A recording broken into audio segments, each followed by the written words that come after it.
Here is something that should be obvious but almost never gets said plainly. Every major ideology that shaped the modern world, capitalism, liberalism, Darwinism, Marxism, was developed in the same place at roughly the same time by people with overlapping connections and, in several cases, shared backers. That is either a remarkable coincidence, or it is not a coincidence at all. The British Empire at its height was unlike anything that had come before it. A small, cold island with limited natural resources managed to control roughly a quarter of the Earth's land surface. It did this not primarily through brute force, though it used plenty of that, but through something more sophisticated. It controlled the ideas. Specifically, it controlled the frameworks through which people understood themselves. What was natural, what was inevitable, who deserved power, why some people were rich and others were poor. If you can control those frameworks, you do not need to station soldiers on every street corner. People police themselves.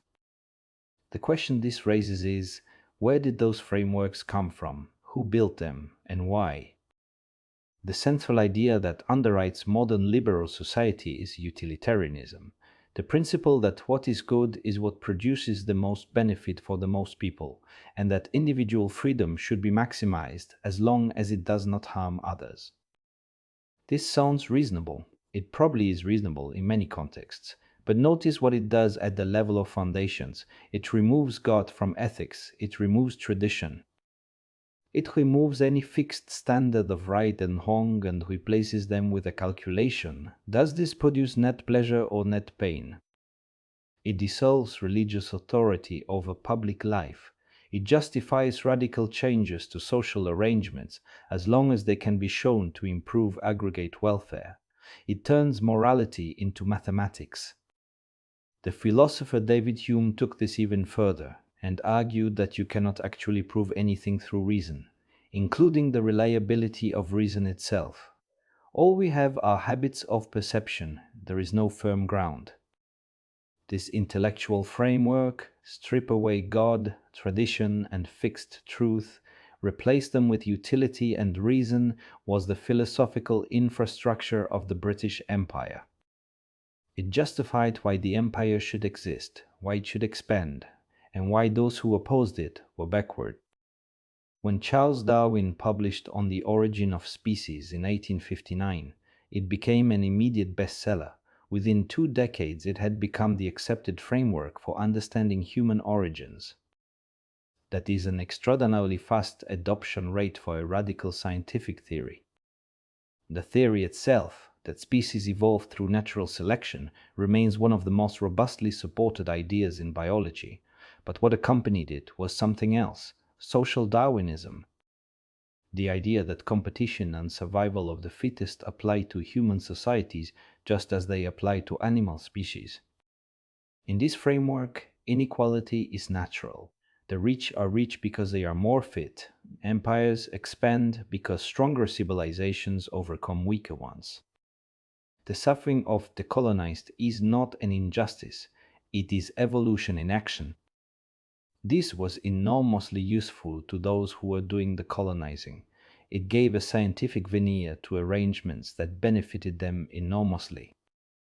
The British Empire had found a way to make its violence feel like a law of nature. The argument is not simply that the British Empire was bad. The argument is that the ideological infrastructure that justified it was deliberately constructed and strategically deployed. You have a philosophy that removes fixed moral standards and justifies power through outcomes. You have a science that naturalizes inequality and conquest. You have a financial system that creates wealth through mechanisms invisible to most people. Benjamin Disraeli, the only Jewish Prime Minister of Britain in the 19th century, was close to the Rothschild family and wrote a novel in which he laid out a theory of how a cosmopolitan financial elite was positioned to shape history from behind the scenes. The point is not that any of this proves a unified conspiracy with a central coordinator. It is that interests aligned, people with shared frameworks acted in ways that reinforced each other.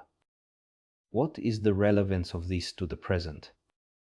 The current world order is still built on many of the same foundations: liberal values, free trade, rational self-interest, and the belief that economic growth is the measure of civilizational progress are not politically neutral ideas. They were shaped in a particular time by particular people in service of particular interests. Understanding the history of these ideas does not make them wrong, but it does change how you hold them. It makes the question, who benefits from this framework, something worth asking rather than something that seems paranoid to ask. Every empire tells its own story, and the best empires tell it so well that even the people they are exploiting believe it. The British Empire was very good at this.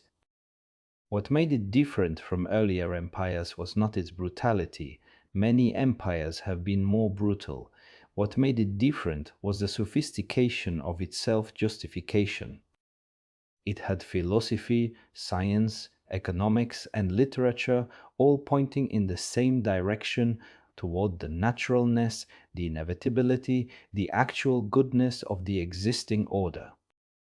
Breaking out of a story like that requires more than political will. It requires the ability to see the story as a story, to step back far enough to notice that what feels like reality is, in part, a construction. That is what history is for. Not to memorize dates, but to develop the perspective that lets you see where you actually